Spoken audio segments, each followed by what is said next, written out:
또 이르시되 어떤 사람에게 두 아들이 있는데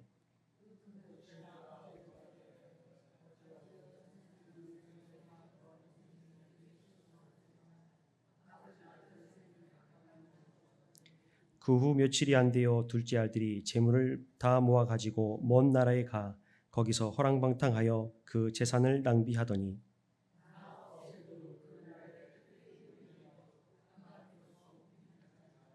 가서 그 나라 백성 중 한 사람에게 붙여 사니 그가 그를 들로 보내어 돼지를 치게 하였는데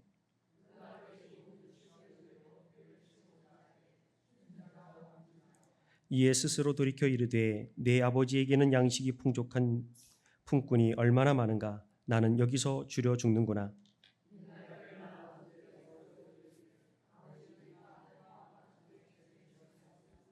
지금부터는 아버지의 아들이라 일컬음을 감당하지 못하겠나이다. 나를 품꾼의 하나로 보소서 하리라 하고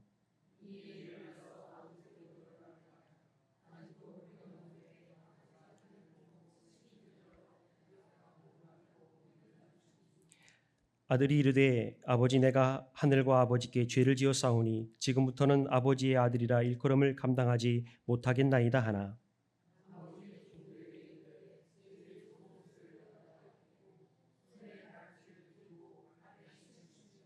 그리고 살찐 송아지를 끌어다가 잡으라 우리가 먹고 즐기자. 다 같이 있습니다. 이내 아들은 죽었다가 다시 살아났으며 내가 잃었다가 다시 얻었노라 하니 그들이 즐거워하더라. 이는 하나님의 말씀입니다. 저를 따라서 서로 인사합니다. 예수님 안에서 나는 잘 된다. 더 잘 된다. 갈수록 잘 된다. 예수님 안에서 우리 자녀들은 잘 된다. 더 잘 된다. 갈수록 잘 된다. 한 번 더 인사하겠습니다. 예수님 안에서 우리 교회는 부흥한다. 더 부흥한다. 갈수록 부흥한다. 아멘. 예, 우리 외침대로 될 줄 믿습니다. 여러분들 이제 지금 한참 휴가 시즌이죠. 예, 산으로 들로 해외로 많이 여행들 다녀오시고, 근데 오늘 비가 많이 와서 희한한 게 꼭 출근하려고 나오면 비가 많이 오고 도착하면 비가 안 와요. 예, 비가 많이 와서 지금 뭐 계양구 쪽에서는 난리가 났다고 그런 영상들이 올라오더라고요. 어쨌든 여행 가신 우리 성도님들 계시다면 안전하게 잘 다녀오실 수 있도록 함께 기도하도록 하겠습니다. 여러분들이 떠난 여행 중에서 가장 멀리 가본 적이 언제 있으십니까? 요즘은 교통편이 많이 좋아져서 부산까지도 뭐 금방 왔다 갔다 뭐 하루 일로 볼 수 있을 정도로 부산이 뭐예요? 일본까지도 하루 일정으로 왔다 갔다 할 수 있는 그 시대죠. 그만큼 비행기가 됐든 기차가 됐든 간에 교통수단이 많이 발달이 되었습니다. 말씀을 준비하면서 제 경우를 가만히 생각을 해보니까 살면서 가장 멀리 가봤던 여행이 성지순례였더라고요. 대략 따지고 보니까요, 인천공항에서 그 에티오피아의 그 아디스바바라는 그 공항에까지 한 14시간 그 정도 걸렸던 것 같아요. 키로수로 따지니까 한 9,300km? 예, 굉장히 멀죠. 물론 대한항공을 타고 직항으로 바로 텔아비브로 가면 좋은데 비행기 값이 엄청 비싸요. 그래서 그나마 조금 싼 가격에 에티오피아 항공을 타고 그렇게 경유해서 갔습니다. 그런데 문제는 이 아디스아바바라는 공항에서 바로 비행기를 타지 못해요. 한 3시간은 또 기다려야 됩니다. 그 기다리는 공간에 가는 동안에 짐 검사를 2번을 해요. 그러니까 뭐 다 풀어야 돼요. 다 풀었다 놨다 풀었다 놨다. 그러다 또 직원이 지나가다 보자고 하면 또 보여줘야 되고 그렇게 한 3시간쯤 대기했다가 이제 약 한 4시간 정도 비행기를 타고 한 2,600km를 날아가서 이제 벤구리온 공항에 도착하게 됩니다. 그래서 총 따져보니까 거의 한 23시간? 24시간 정도 거의 걸렸던 것 같아요. 뭐 여러 연착기 되고 막 이런 사정이 있어 보니까. 그런데 해외여행이나 해외 출장을 많이 다녀보신 분들은 아시겠습니다만 비행기를 오래 탄다는 것이 굉장히 어렵습니다. 처음에는 날아가는 게 신기하고 주는 기내식이 신기해서 재밌는데 기내식도 한두 번 먹다 보면 그 맛이 그 맛이고 또 오래 앉아있으니까 다리도 탱탱 붓고 또 건조하니까 호흡기도 굉장히 거칠어지고 많은 어려움들을 겪게 되죠.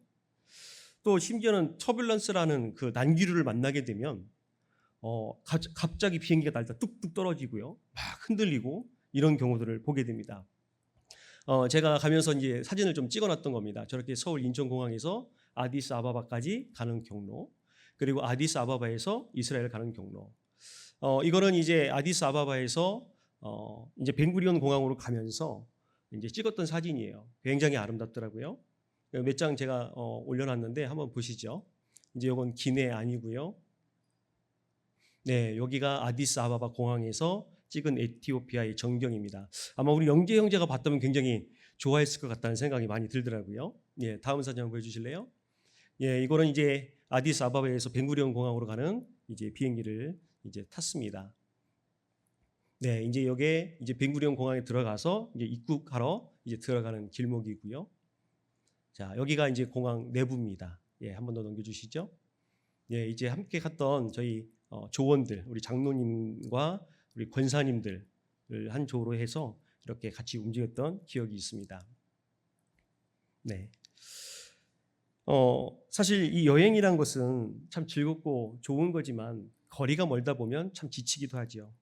그래서 진짜 쉼은 집에 와서 쉬는 거다라고 말할 정도로 오히려 여행이 피곤함을 주기도 합니다.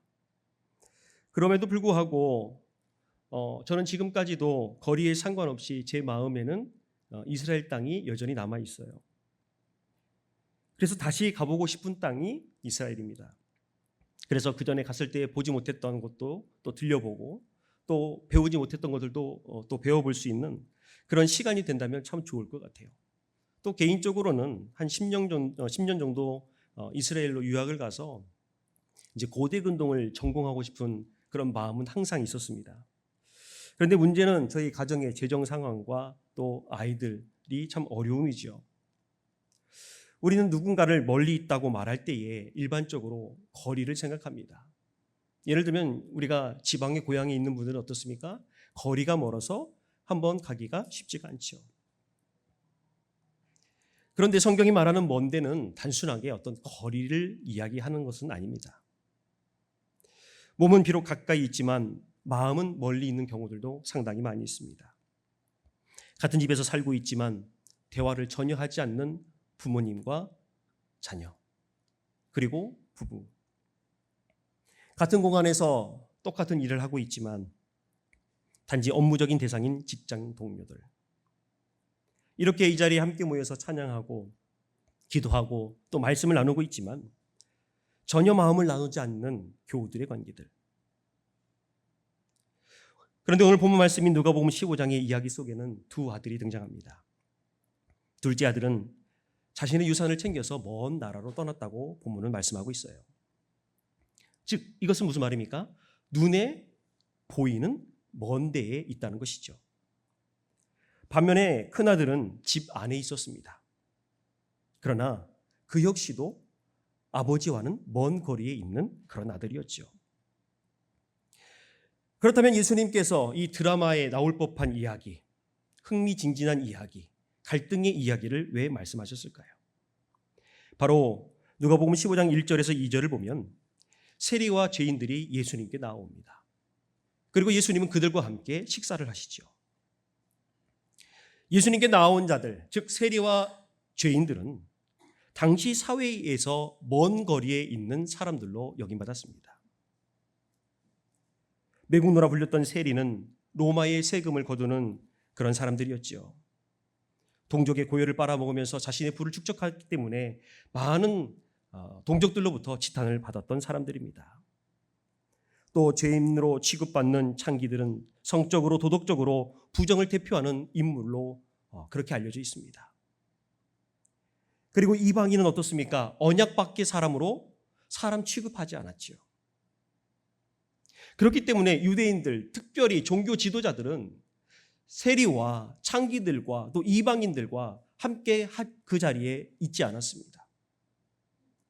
자리에 함께 하지도 않았을 뿐더러 더군다나 식사도 하지 않았지요. 왜냐하면 하나님께서는 그들을 버리셨다고 생각했기 때문입니다. 결국 세리와 죄인들은 회당에도 들어갈 수 없었고 이스라엘의 절기 축제에도 참석할 수 없었고 게다가 잔치에도 초대받을 수 없었습니다. 1세기 유대 사회를 보면 정결법이 굉장히 강력했습니다. 그런데 이 정결법이라는 것은 단순히 어떤 위생적인 것을 말하고 아니면 어떤 이스라엘의 유대인들의 예법만을 지칭하는 것이 아니라 하나님과의 관계를 규정짓는 생명선이었던 것이죠. 그렇기 때문에 세리와 죄인들과 같은 정결하지 못한 자들은 하나님과의 관계를 유지할 수 없는, 즉 생명이 없는 존재로 여김을 받았던 것이죠. 반면에 바리새인들은 어떻습니까? 율법과 장로들의 유전을 철저히 지키면서 자기들만이 하나님 나라의 시민권자임을 날마다 그들의 모습을 통해서 확인받고자 했죠.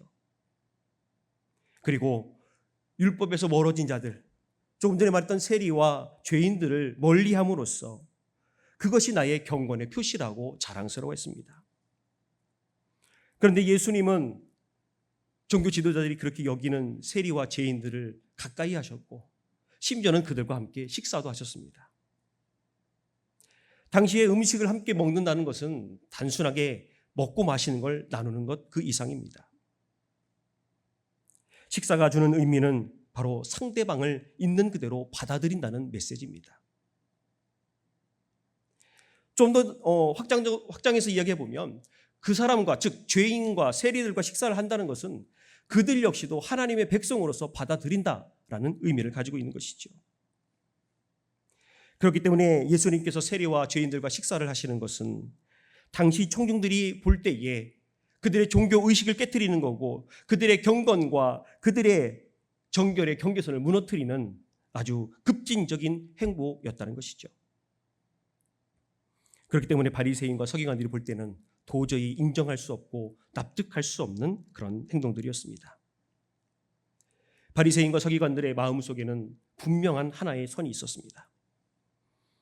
그 선은 뭐냐면 하나님께 가까운 사람과 하나님께 멀리 있는 사람을 구분짓는 선이었죠. 다시 말해서 세리와 죄인들은 하나님 그 선 밖에 있는 사람들이고 자기들은 그 선 안에 있는 사람들이다라고 여기는 것이죠. 이런 관점에서 볼 때에 오늘 우리가 함께 나누는 누가복음 15장의 말씀은 탕자의 비유로 잘 알려져 있습니다. 오랜 시간 동안 잃어버린 아들이 돌아옴에 초점을 맞췄지만 사실 이것은 탕자의 비유로 말하기에는 너무나 큰 메시지를 담고 있습니다. 즉 이 비유는 아버지의 품을 떠나서 자기 마음대로 살고자 했던 둘째 아들, 그리고 겉으로는 순종하는 척했지만 자기 의에 갇혀서 여전히 마음에 멀어져 있던 큰 아들의 모습, 그리고 이 비유를 듣고 있는 청중과 우리를 향한 메시지라는 것이죠. 게다가 이 비유의 핵심은 탕자가 주인공이 아닙니다. 잃어버린 아들을 찾아 구원하려는 아버지의 헤아릴 수 없는 사랑이 이 누가복음 15장의 주제죠. 그렇게 예수님은 사람의 시선이 아닌 하나님의 시선이 어디를 향하는지를 이 비유를 통해서 말씀해 주셨습니다. 예수님의 시선은 어떻습니까? 바리새인과 서기관들이 구분짓는 하나님에게서 멀어져 있는 선 밖에 있는 자들을 향해 있었지요. 그리고 겉으로는 가까워 보이지만 마음으로 멀어진 그 모두가 함께 포함되어 있었던 것이죠. 다시 말하면 예수님은 가까이 있는 자와 멀리 있는 자 둘 다 보셨다는 사실입니다. 오늘 이 말씀은 저와 여러분들에게 아주 중요한 질문을 던집니다. 우리 중에 먼데 있는 사람은 누구인가? 라고 말이죠. 혹시 저와 여러분들은 둘째 아들처럼 명백히 하나님을 떠나서 자기 마음대로 살아가는 사람인지, 아니면 큰아들처럼 여전히 자기 의, 자기 노력, 자기 만족에 빠져서 그런 신앙의 자리에 앉아있지만 마음으로는 하나님과 멀어진 채 내 의로 가득 차 기뻐하지 못하고 분노하고 있지 않는지 되돌아봐야 될 줄 믿습니다. 오늘 이 질문에 함께 고민하면서 과연 나는 어떤 모습으로, 어떤 자녀로서 이 자리에 앉아있는지, 그리고 하나님의 말씀을 듣고 있는지 점검하면서 먼데 있었던 자가 누구인가라고 물으시는 그 주님의 물음 앞에 우리가 진솔한 영적인 대답으로 나아갈 수 있는 귀한 은혜의 시간 되시길 간절히 바랍니다. 첫 번째로 자신의 욕망대로 사는 사람이 먼데 있는 자입니다. 이 둘째 아들에 해당되는 사람은요, 예수님께 나와 함께 식사하던 세리와 죄인들이었다고 조금 전에 말씀을 드렸습니다. 팀 켈러 목사님의 말에 따르면요, 이 사람들의 특징은 제멋대로 사는 죄인들이라는 거예요. 그들은 도덕법뿐만 아니라 유대인들이 철저히 따르던 정결 예식조차도 따르지 않았습니다. 그리고 심지어 규율도 따르지 않았었죠. 이 비유에 등장하는 둘째 아들처럼 세리와 죄인들은 바람직한 사회, 또 바람직한 가정, 전통적인 윤리에서 벗어난 허랑방탕한 그런 삶을 살아가는 자들이었습니다. 그래서 바리새인들이 또한 서기관들이 그들과 함께하는 예수님의 모습을 보면서 붕괴하며 예수님을 책망했던 것이죠. 사실 세리와 죄인들과 함께하는 그 자체만으로도 경악할 일인데 예수님은 더 경악할 만한 이야기들을 청중들에게 말씀해 주셨습니다. 어느 날 둘째 아들이 아버지에게 이렇게 말했다고 하죠. 12절 상반절 읽어봅니다. 시작. 그 둘째가 아버지에게 말하되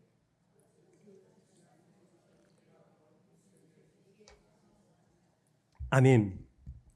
자, 신명기를 보면은요, 아들이 둘일 경우에 재산을 어떻게 분배해야 되는지가 나옵니다.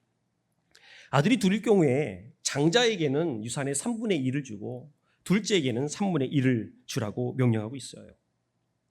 그리고 이 유산은요, 아버지가 사망한 후에 나눠지는 것이기 때문에 아버지 생전에는 그 유산을 요구할 수가 없습니다.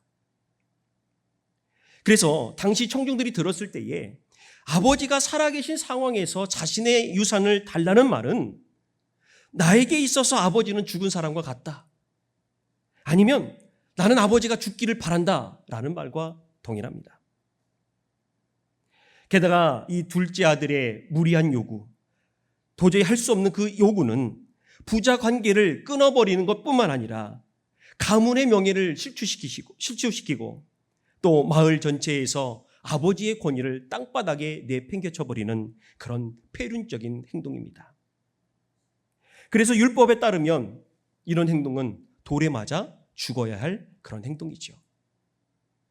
만약에 여러분들의 자녀가 여러분들이 건강하신데 아버지 빨리 돌아가세요. 빨리 죽으세요. 제가 아버지 그 유산 필요해요. 라고 말한다면 여러분들 어떻게 하시겠습니까? 그래? 네가 필요하구나. 라고 선뜻 주시겠습니까? 아니면 호되게 혼을 내서 내쫓아버리시겠습니까? 사실 후자가 각받지 않겠습니까? 그런데 아버지의 반응은 어땠습니까? 아들의 요청보다 더 충격적입니다. 고대 중동에서 아버지는 어떤 사람입니까? 가문의 수장입니다. 즉, 한 가문을 대표하는 대표자예요. 게다가 법적으로, 경제적으로, 종교적으로 지도자의 역할을 감당했던 인물입니다. 그래서 가문의 명예는 그 어떤 것보다 매우 소중하고 반드시 지켜야만 하는 그런 요소였죠. 이처럼 가장에 대한 존경과 권위, 그리고 명예가 무엇보다 중요했던 그 고대 근동 시대에 자신의 재산을 달라는 것, 여전히 아버지가 건강하신 데에 자신의 재산을 달라고 말하는 그 아들에게 아버지가 보여야 할 반응은 호되게 매질해서 쫓아내거나 아니면 율법대로 돌로 쳐서 죽이는 것뿐입니다. 그런데 아버지는 아들을 나무라거나 꾸지람을 하거나 아니면 율법대로 행한 것이 아니라 어떻게 했습니까? 그 살림을 각각 나누어 줬다고 말씀하고 있습니다. 우리 12절 하반절 같이 읽어봅니다. 시작. 아버지가 그 살림을 각각 나누어 주었더니 아멘. 게다가 아버지가 이 살림을 나눠주었는데, 유산을 나눠주었는데 부모는 뭐라고 말씀합니까? 며칠이 안 돼서 다 제물로 모아서 떠났다라고 말하고 있어요. 팀 켈러 목사님은 살림이란 단어에 주목해야 된다고 말하고 있습니다. 살림으로 번역된 헬라어 비온이란 단어는 원래 생명 혹은 삶을 가리킵니다. 다시 말하면 둘째 아들은 아버지에게 재산, 즉 우시아라고 말하면서 그 재산, 물질적인 것을 요구했는데 아버지는 아들에게 무엇을 주었다는 겁니까? 자신의 생명, 자신의 삶을 내주었다는 거예요. 어떤 이유로 예수님은 아버지가 나눠준 재산을 생명이라고 말씀하셨을까요? 그 이유는 간단합니다. 바로 생명의 정체성, 삶의 정체성이 곧 땅의 정체성이기 때문입니다. 다시 말하면 땅의 소유의 문제가 생명의 문제와 직결된다는 것이죠. 고대 시대로부터 또 우리나라 같은 경우 몇십 년 전만 해도 부의 척도가 무엇이었습니까? 땅을 얼마만큼 갖고 있는가였죠. 그래서 우리 선조들은 땅을 많이 가지고 있고 농사를 많이 짓는 사람들을 뭐라고 불렀습니까? 천석군 혹은 만석군이라고 불렀죠. 들어보셨죠? 예. 그래서 시골에 가면 몇 마지기 농사 짓냐고 물어보잖아요. 그럼 나 100마지기 집니다. 얼마지기 집니다. 그렇게 얘기를 하죠. 제가 궁금해서 찾아보니까요. 현대적 가치로 이 천석군은 상위 1% 부자라고 합니다. 네, 상위 1% 부자. 그리고 만석군은요. 초고액 자산가로 자산이 약 100억에서 1000억이래요. 부럽죠. 그중에 10분의 1만 있어도 참 좋을 텐데 말이에요. 그런데 이 땅이란 것은 단지 우리가 밟고 살 수 있는 공간을 넘어서 그 땅을 통해서 소득을 얻어서 생명을 유지하는 아주 중요한 요소입니다. 즉 절대적인 생계수단이죠. 그렇기 때문에 사람의 정체성, 생명의 정체성은 땅에 매여 있을 수밖에 없고 땅의 일부를 잃어버리면 결국 자신의 생명을 잃은 것과 똑같습니다. 구약 성경을 보면 하나님께서는 이스라엘 백성들이 가나안 땅에 들어갔을 때에 그들이 하나님의 율법을 순종하지 않으면 어떻게 한다고 그랬습니까? 땅이 토해낼 것이다. 그 땅에 있는 그 백성들을 토해내게 할 것이다 라고 말씀하셨어요. 그래서 이스라엘 백성들이 그 땅에 들어갔을 때 해야 될 일은 뭡니까? 하나님의 율법대로 하나님의 말씀대로 순종하여 진멸하는 거예요. 즉 그 땅에서 토해낸다는 것은 뭐냐면 더 이상 생명을 유지할 수 없다는 거지요. 그래서 땅의 일부를 잃어버리면 자신의 생명을 잃는 것과 똑같기 때문에 시족사회나 지역사회에서 아버지가 행하는 영향력이 줄어들 수밖에 없는 것이죠. 결국 둘째 아들이 아버지에게 요구한 것은 단순한 재산일지 모르겠지만 아버지에게 있어서는 재산 그 이상 자신의 생명과 삶이었던 것이죠. 게다가 둘째 아들은 며칠이 안 되어서 그 모든 유산을 다 정리했다고 말하고 있어요. 13절 우리 한번 같이 읽어봅니다. 13절 띄워주세요. 시작. 그 후 며칠이 안 되어 둘째 아들이 재물을 다 모아가지고 먼 나라에 가 거기서 허랑방탕하여 그 재산을 낭비하더니. 아멘. 당시의 재산의 수준은 뭐였습니까? 땅이나 가축 혹은 고대 시대부터 가져오던 그 가구들 혹은 곡물 형태였어요. 그렇기 때문에 땅을 팔고 곡식을 팔고 가축을 팔고 가구를 파는 것은 단시간에 할 수 있는 일이 아닙니다. 그런데 단시간에 다 팔아서 재물을 모았다는 얘기는 무슨 말입니까? 금매로 헐값으로 제값을 못 받고 내주었다는 얘기죠. 가문의 땅과 가축은 또 곡식들은 쉽게 팔 수 있는 것이 아닙니다. 그런데 그렇게 헐값에 팔아버린 이 둘째 아들의 행동은 철저히 이기적이고도 매우 자기 중심적이었던 행동이었습니다. 결국 둘째 아들은 아버지와 가족들 그리고 가문의 명예와 마을 공동체와의 모든 관계를 스스로 끊어버리고 그 품을 떠나버리고 말았습니다. 둘째 아들이 이렇게 했던 이유는 무엇일까요? 바로 자신의 욕망과 자신의 욕심대로 그렇게 자기가 자기 인생의 주인공이 되어서 마음대로 살아가고 싶었기 때문이라는 것이죠. 하나님 없이 사는 사람들에게는 공통적인 특징이 있습니다. 먼저 물질지상주의를 가지고 있어요. 둘째 아들처럼 아버지가 아닌 아버지가 가지고 있는 그 재물에만 관심을 갖습니다. 그래서 돈만 있으면 돈만 충분하면 된다. 자식은 없어도 남편은 없어도 아내는 없어도 돈만 있으면 된다. 그렇게 여기는 것이지요. 그래서 결국 하나님이 아닌 재물을 선택하고 재물의 노예가 되어서 평생도록 그렇게 살아갑니다. 그러나 성경은 분명히 뭐라고 말합니까? 한 사람이 두 주인을 섬길 수 없다고 말씀하고 있어요. 우리 마태복음 6장 24절 같이 읽습니다. 시작. 한 사람이 두 주인을 섬기지 못할 것이니 혹 이를 미워하고 저를 사랑하거나 혹 이를 중히 여기고 저를 경히 여김이라. 너희가 하나님과 재물을 겸하여 섬기지 못하느니라. 아멘. 더 나아가서 뭐라고 말하냐면 창조주를 피조물보다 피조물을 창조주보다 더 사랑하는 것은 우상숭배라고 말씀하고 계세요. 로마서 1장 25절 같이 있습니다. 시작. 이는 그들이 하나님의 진리를 거짓으로 바꾸어 피조물을 조물주보다 더 경배하고 섬김이라. 아멘. 그리고 두 번째는요, 둘째 아들처럼 자기중심적 인생을 설계합니다. 둘째 아들이 아버지의 양육과 훈계를 멀리하고 아버지 곁을 떠나버렸습니다. 그런 것처럼 자신의 인생에 아주 중대한 결정을 하는 것, 결혼이나 진로나 아니면 어떤 자녀를 교육하는 것, 혹은 시간을 사용하는 것들, 즉 인생의 절체절명에 아주 중요한 선택을 해야 될 때에 하나님의 뜻과 분리시켜서 내가 원하는 것으로 하나님의 뜻을 치환시켜버리는 것이죠. 이런 모습에 대해서 존 칼빈은 기독교 강의에서 이렇게 말했습니다. 하나님의 섭리를 배제하고 세우는 인간의 모든 계획은 그 뿌리에서 이미 잘못된 것이다. 모든 선택이 하나님이 없이 하는 거예요. 그럼 누가 선택의 주인공입니까? 내가 선택의 주인공이에요. 내가 원하는 것, 내가 먹고 싶은 것, 내가 사고 싶은 것, 내가 행하고 싶은 것, 내가 즐기고 싶은 것, 하나님께서 원하신 것이 아닌 내가 중심이 되어서 계속적으로 선택하며 나아가는 것이죠. 그리고 세 번째로는 쾌락 중심의 문화를 추구합니다. 다시 말하면 하나님을 예배하고 하나님을 찬양하기를 기뻐하기보다 여행 다니는 걸 좋아하고 개인의 시간을 즐기는 것을 더 중요하게 여기고 스포츠와 같은 취미 활동을 더 열심히 하고 오락과 유흥을 즐기는 것을 말하죠.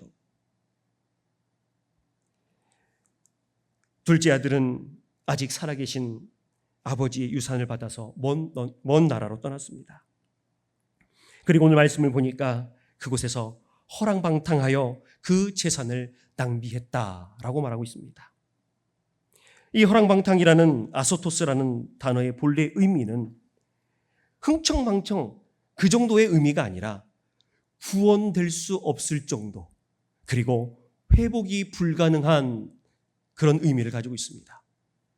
그렇기 때문에 유대 사회에서 허랑방탕하다라는 단어를 사용하게 되면 물질적으로 매우 낭비함도 심하지만 도덕적으로, 성적으로, 영적으로 모든 것이 타락했음을 의미하는 것이죠. 그렇기 때문에 예수님의 이 비유의 말씀을 듣던 바리새인과 서기관들은 이 단어를 딱 들었을 때 이 아들에 대해서 뭐라고 생각했냐면 저 아들의 인생 이제 끝났네. 다시는 못 돌아오겠구나. 이렇게 생각을 할 수밖에 없었던 것이죠. 왜 그렇습니까? 끝난 인생, 자신이 지은 죄, 자신의 힘으로 잃어버린 재산을 복구할 수 있는 능력이 없기 때문입니다. 그런데 유산을 가지고 먼 나라로 떠나가서 허랑방탕하게 살면서 바람에 겨가 날아가듯이 재산을 다 탕진한 이 둘째 아들에게 무엇이 찾아옵니까? 고난이 찾아와요. 오늘 본문 말씀 14에서 16절을 보면 이렇게 말씀합니다. 읽습니다. 시작. 다 없앤 후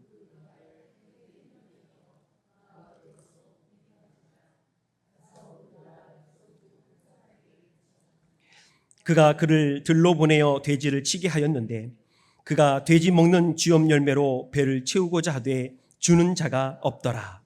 아멘. 자, 설상가상으로 흉년까지 들었습니다. 흉년. 너무 극심해서 먹을 게 없어요. 게다가 남에게 빌부터 사는 인생으로 전락해버리고 맙니다. 불과 얼마 전까지만 해도 아버지의 그 권위 아래서, 아버지의 명예 아래서 호의호식하고 잘 먹고 잘 살던 사람이 한순간에 거지꼴이 되어버렸어요. 게다가 유대인이 극혐하는 부정한 동물로 여기는 돼지를 치는 신세로 전락해버리고 말았습니다.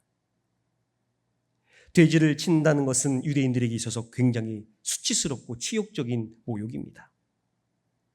왜냐하면 부정한 짐승이기 때문에 돼지를 치는 경우에는 또 돼지를 만지는 그 자는 제사하러 하나님 앞에 나아갈 수도 없고 공동체 모임 가운데 함께 할 수도 없고 심지어 가족들과 함께 기거할 수도 없는 그런 부정한 자가 될 수밖에 없기 때문이죠. 게다가 먹을 것이 없어서 어떻게 했습니까? 가축이나 먹는 쥐염 열매, 아무런 영양가도 없고 맛도 없는 그 쥐염 열매를 먹고자 했지만 그것조차도 주는 사람이 없었다라고 말씀하고 있어요. 결국 아버지의 품을 떠나서 멀리 떠나갔던 이 둘째 아들은 아버지와의 관계를 잃은 것뿐만 아니라 자신의 존엄성과 자신의 정체성마저 잃어버리고 말았던 것이죠.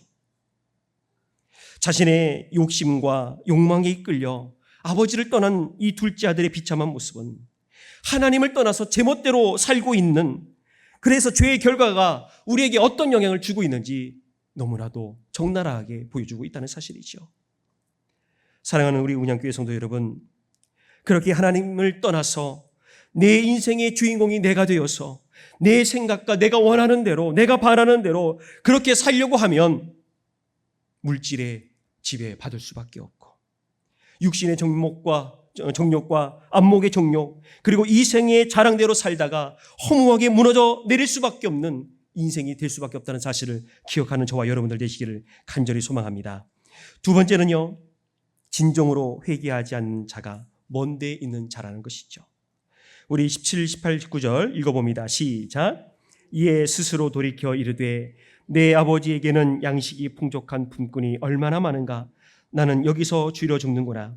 내가 일어나 아버지께 가서 이르기를 아버지, 내가 하늘과 아버지께 죄를 지었사오니 지금부터는 아버지의 아들이라 일컬음을 감당하지 못하겠나이다. 나를 품꾼의 하나로 보소서 하리라 하고. 아멘. 쥐염 열매조차도 먹을 수 없었던 이 둘째 아들은 이제 인생의 밑바닥에 널브러져 있습니다. 그렇게 인생의 밑바닥에서 자신이 걸어왔던 그 여정을 생각해보니까 아버지 집에서 일하는 품꾼들은 풍족한 양식을 먹으면서 일하고 있던 것이 기억이 났습니다. 그래서 이에 스스로 돌이켜서 아버지께로 돌아갈 계획을 세웁니다. 이 모습이 바로 우리가 잘 알고 있는 탕자의 회개의 모습이라고 합니다. 그동안 많은 목회자와 성경학자들이 17절의 말씀처럼 이에 스스로 돌이켜라는 말씀을 중심으로 탕자가 회개하고 돌아왔다라고 그렇게 가르쳤습니다. 즉 인생의 밑바닥에서 비로소 자신의 참 모습을 바라보게 되었고 자신의 잘못을 깨닫고 회개하고 아버지께 돌아왔다고 그렇게 가르쳤던 것이죠.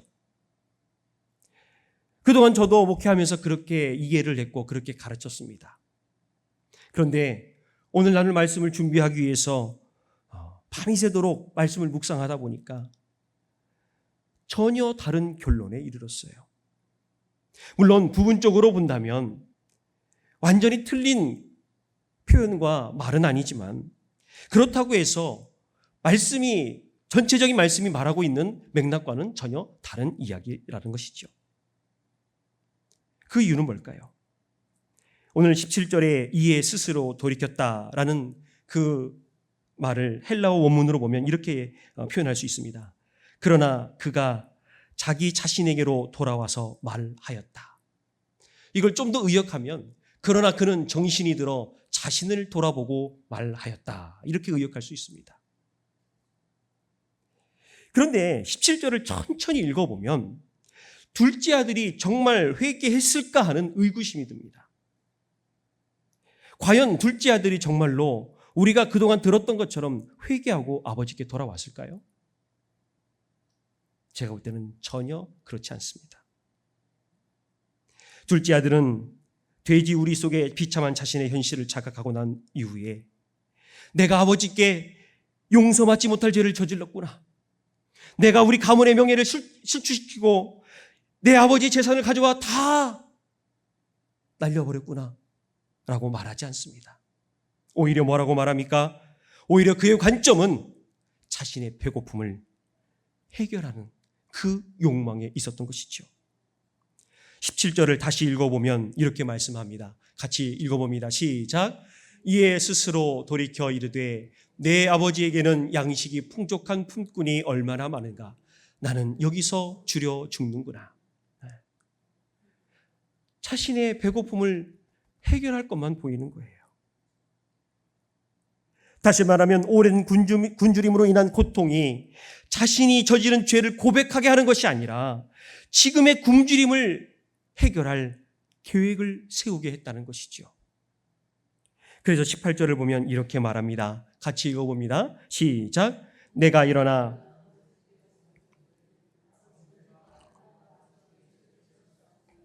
아멘. 자, 내가 일어나 아버지께 가서 이르기를 아버지, 내가 하늘과 아버지께 죄를 지었습니다. 자, 이 말의 뉘앙스와 어떤 패턴들 조금 어디서 들어본 것 같지 않습니까? 좀 많이 익숙한 그런 말씀일 겁니다. 십자가와 탕자라는 책을 쓴 이 케네스 베일리라는 신학자는요, 그의 책에서 이렇게 얘기를 했어요. 출애굽기 10장 16절 말씀을 이제 표현을 했는데요. 이렇게 고백했습니다. 둘째 아들의 연습 고백은 출애굽기 10장 16절에서 바로가 모세와 아론에게 했던 고백과 같은 문장 구조를 가지고 있다. 이 동일한 표현은 유대 청중에게 조건부 회개 또는 위기 모면용 고백을 즉시 떠올리게 했을 것이다. 이렇게 말했습니다. 출애굽기 10장 16절을 보면은요, 10가지 재앙 중에 8번째 재앙이 이제 그 땅을 뒤엎습니다. 그게 뭐죠? 메뚜기 재앙이죠. 네, 메뚜기 재앙. 우리 은수 자매 우리 했었죠? 예. 첫 번째가 뭐였죠? 뭐였죠? 우리 또 누가 있나요? 우리 청년이 우리 성원이 저기 숨어 있네요. 예. 자, 흑 개이파 악도구 이렇게 나가죠. 기억나나요? 자, 8번째 메뚜기 재앙 가운데 있었어요. 그때 출애굽기 10장 16절을 보면 뭐라고 바로가 얘기하냐면 바로가 모세와 아론을 급히 불러 이르되 내가 너희의 하나님 여호와와 너희에게 죄를 지었으니 라고 말해요. 똑같죠. 자, 그래서 이후의 말씀을 보면은요, 이 죽음만은 떠나가게 해달라라고 간청하게 됩니다. 그런데 이 바로는 메뚜기 재앙이 물러가자마자 어떻게 됩니까? 다시 마음이 완악해졌어요. 결국 바로의 부탁, 바로의 회개는 재앙을 피하고자 하는 모면용이었던 거예요. 그런데 예수님은 이 내용을 너무나도 잘 알고 있는 바리새인과 서기관들에게 똑같은 메시지를 통해서, 똑같은 이야기를 통해서 둘째 아들의 계획이 바로의 말과 같은 모면용이었다는 것을 정확하게 말씀하셨던 거예요. 그래서 이 둘째 아들의 계획은 크게 두 가지입니다. 하나는 아버지에게로 돌아가서 자신의 죄를 이제 고백하면서 자격이 없음을 고백하는 것. 근데 이것도 계획적이죠. 또 다른 하나는 뭐냐면 염치가 없지만 아버지에게 가서 자신을 품꾼의 하나로 살게 해달라고 간청하는 겁니다. 그런데 여기서 말하는 품꾼은요, 종이 아닙니다. 둘로스가 아니에요. 품꾼은 뭐냐면 마을 주변에 살면서 자신의 노동력이나 자신의 기술을 가지고 돈을 버는 전문 장인을 이야기해요. 아니면 상인을 가리킵니다. 그러니까 자기가 조금만 부지런하면 얼마든지 돈을 벌 수 있는 직업인이죠. 결국 그의 계획은 온전히 집으로 돌아가는 것이 아니었고 마을 근처에서 장인들과 함께 살다가 보수를 받아서 당장의 배고픔도 해결하고 또 집도 해결하고 더 나아가서는 탕진한 아버지의 재산을 조금씩 갚다 보면 언젠가 아버지가 가족들이 나를 받아주고 또 마을에서 공동체가 나를 용서해 줄 것이라고 기대했던 것이죠. 정말 이 둘째 아들의 계획이 너무나도 그럴싸합니다. 그런데요, 안타깝게도 이 둘째 아들은 자신의 죄가 정확히 무엇인지 깨닫지 못했어요. 게다가 현재의 배고픔과 자신이 지은 죄를 회개하는 것이 아닌 단지 자신이 처한 배고픔의 현실, 인생의 밑바닥이라는 그 상황의 괴로움을 모면하고 싶은 계획을 세움으로써 그가 진정으로 해야 할 회개를 외면하고 있는 것이죠. 사람이 자신의 상황을 자각하는 것은 매우 소중하고 중요한 변화입니다. 그렇지만 상황을 자각했다고 해서 구원에 이르는 회개에 이를 수 있는 것은 아닙니다. 왜냐하면 회개는 인간이 스스로 만들어내는 도덕적 결심이 아니라 하나님께서 은혜로 주시는 구원의 선물, 구원의 열매이기 때문이죠. 내가 하나님께로 돌아가겠다, 내가 아버지께로 돌아가겠다는 결심 이전에 하나님이 어떻게 합니까? 나를 일으키시고 나를 돌아오도록 부르시는 성령의 역사가 회개라는 것이죠. 그렇기 때문에 회개에 있어서는 우리의 결심과 결단이 먼저가 아니라 하나님의 은혜가 먼저이고, 하나님의 은혜가 내 마음을 깨우고 하나님의 은혜를 통한 깨달음으로 이어질 때에 우리가 진정한 회개를 할 수 있다는 사실이죠. 둘째 아들의 상황 가운데서 우리는 이 은혜가 어떻게 그의 인생 가운데에 개입하고 역사했는지를 잘 살펴볼 수가 있습니다. 우리 표를 보면서 잠깐 나누겠습니다. 우리 한정직 시험에 이게 나올지 모르겠어요. 피태자 교육에. 이걸 유효한 부르심이라고 합니다. 더 개념이 많은데 굉장히 다 줄였어요. 자, 그래서 먼저요, 하나님의 섭리 가운데에 죄와 비참함을 깨닫는 거예요. 마치 둘째 아들이 내 아버지의 집에는 품꾼들이 풍성한 양식을 먹고 사는데 나는 여기서 줄여 죽는구나 라고 현실을 깨달았던 것처럼 비참함을 깨닫는 거예요. 그리고 이제 불완전한 그 둘째 아들의 계획으로 넘어옵니다. 여기에는 세 가지가 있는데요, 하나님의 조명하심과 의지의 갱신과 고백의 수용이 있습니다. 자, 먼저 하나님의 조명함을 보면은요, 뭡니까? 그는 품꾼으로라도 살겠다는 조건부 계획을 세웠어요. 그런데 이 은혜는요, 조건이 없습니다. 내가 잘나야만 받고, 내가 똑똑해야만 받고, 내가 의지적 결단을 해야만 받는 것이 아니에요. 조건이 없는 건데 이 둘째 아들은 아직 이 은혜의 무조건적 특성을 알지 못하고 있는 거예요. 게다가 이 둘째 아들의 계획은 어떻습니까?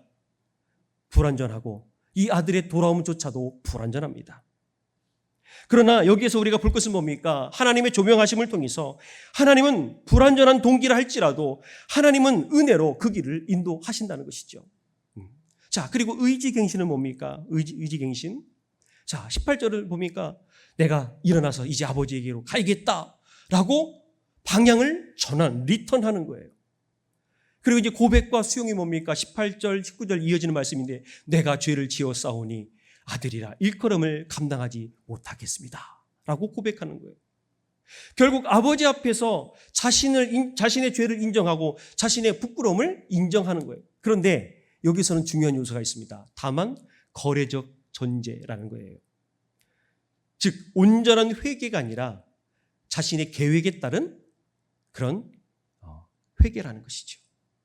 그리고 마지막으로 복음적 연결이 됩니다. 이것은 20에서 24절의 말씀과 연결되는 겁니다. 즉 아버지의 달려나옴과 포옹과 뽀뽀와 또 옷을 입히고 반지를 끼우고 신을 신기는 그 행위를 통해서 어떻게 됩니까? 아들이 세웠던 불완전한 계획 또한 불완전한 돌아옴이 아버지로 말미암아 완전해지고 그의 신분이 이제 변화되어서 의인으로 양자로 변화되어서 성화와 영화의 길을 향해 가는 그것을 말하는 것이죠. 이를 잘 보여주고 있는 것이 본문에 나타나는 아버지의 모습이죠. 우리 20절에서 24절 말씀 같이 한번 읽어봅니다. 시작. 이에 일어나서 아버지께로 돌아가니라. 아직도 거리가 먼데 아버지가 그를 보고 측은히 여겨 달려가 목을 안고 입을 맞추니 아들이 이르되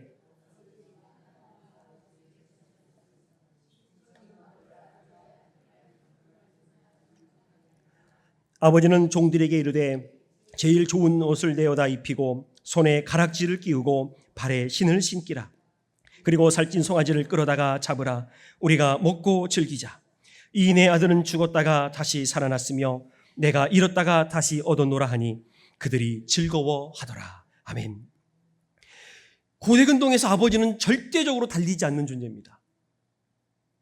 아이들이나 여성이나 젊은 남자는 달릴 수 있지만 지역사회의 지주고 또 많은 땅을 소유하고 있는 가장이 달린다는 것은 매우 수치스러운 일이었습니다.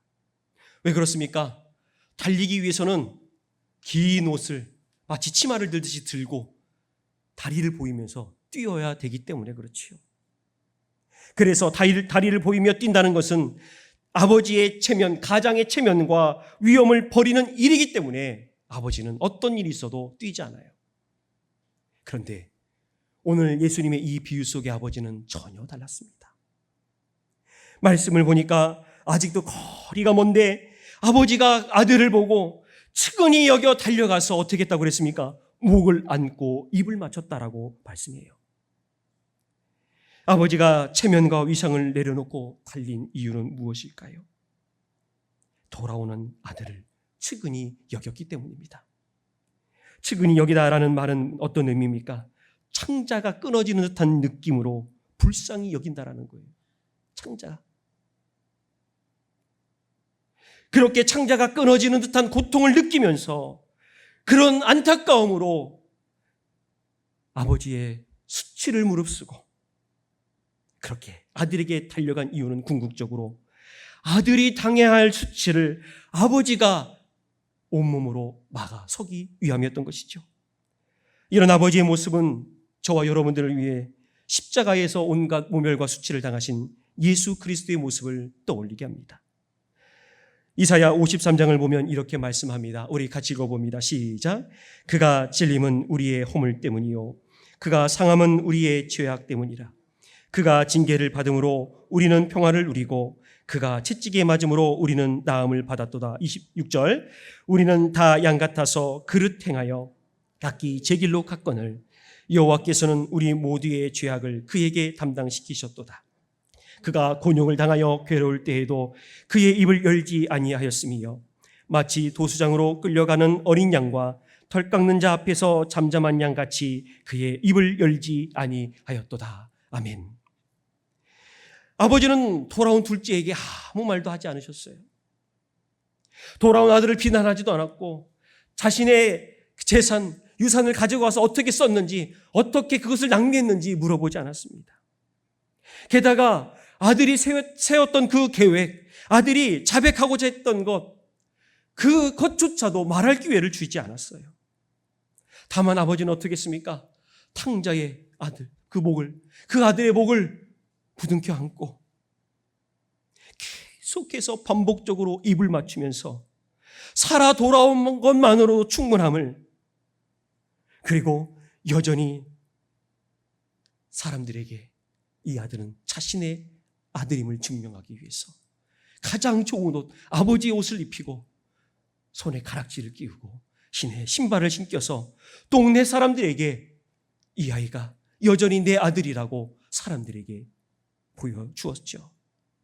이런 아버지의 모습을 보면서 그 누가 그 아들을 책망하고 그 아들에게 수치와 모멸감을 줄 수가 있겠습니까?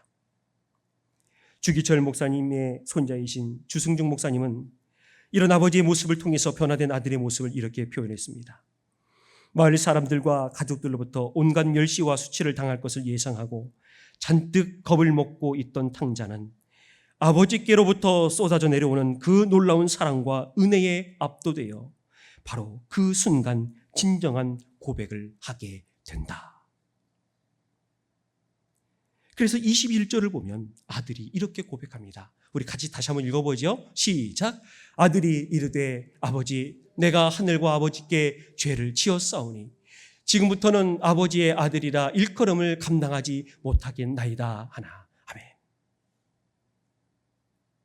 아버지를 만나기 그 전까지는 자신의 계획대로 나를 품꾼의 하나로 여겨달라고 그렇게 말할 계획이었어요.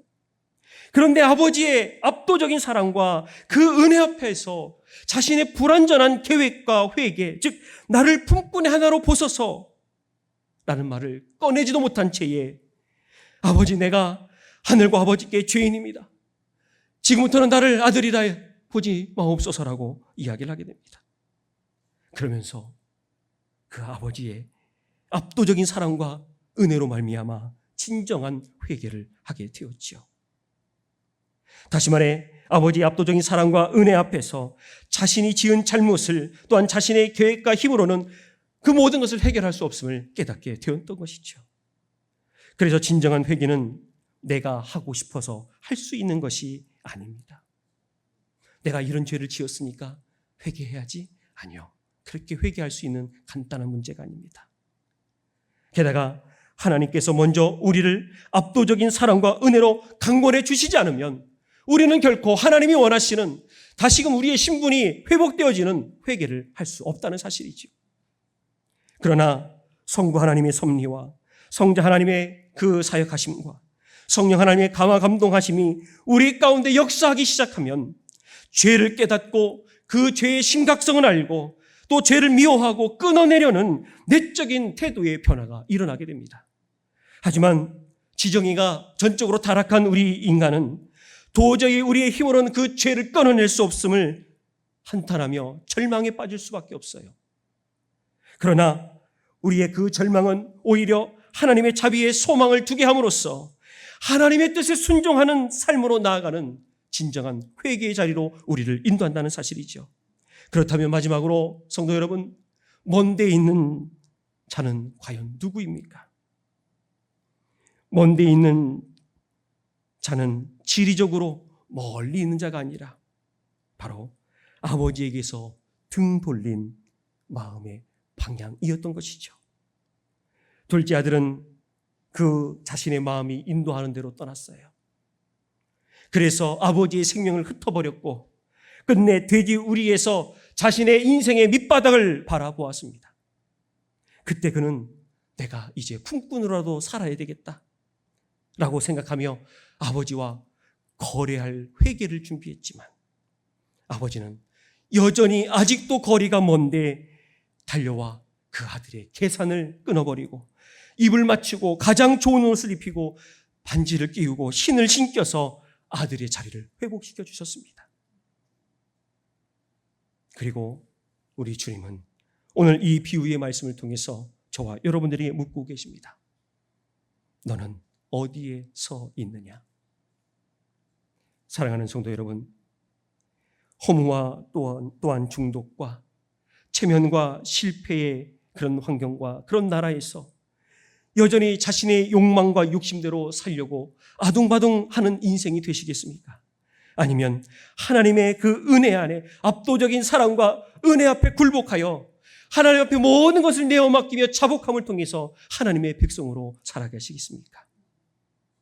원하기는 저와 여러분들이 오늘 이 시간 이렇게 아버지의 마음을 멀리 떠난 탕자와 같은 자들이 있다면 다시금 압도적인 하나님의 사랑과 은혜로 말미암아 일어서 집으로 돌아오는 자들 되시기를 간절히 바랍니다. 그래서 돼지 우리의 비참한 대신 아버지의 잔치가 벌어지는 자리, 죄책의 누더기 대신 의의 옷이 입혀지는 자리, 고독한 맨발의 그 상태 대신 아들의 신이 준비되어 있는 그 자리로 돌아올 수 있길 간절히 바랍니다. 그렇기에 오늘 우리의 눈물은 내 연민이나 내 신세 한탄이 아니라 마음을 아버지께로 돌이킴의 눈물. 우리의 발걸음은 망설이는 것이 아니라 결단이 되어서 주님 앞으로 나아가야 될 줄 믿습니다. 그래서 지금까지 먼 데 있던 자가 다른 자가 아니라 바로 나 자신이라는 사실을 기억하시고 오늘도 먼 데 있는 나를 보고 달려와 나를 품어주시고 나를 향해 모든 것을 내어주시는 우리 주님의 마음을 닮아갈 수 있는 우리 모두가 되시기를 주님의 이름으로 간절히 축복합니다.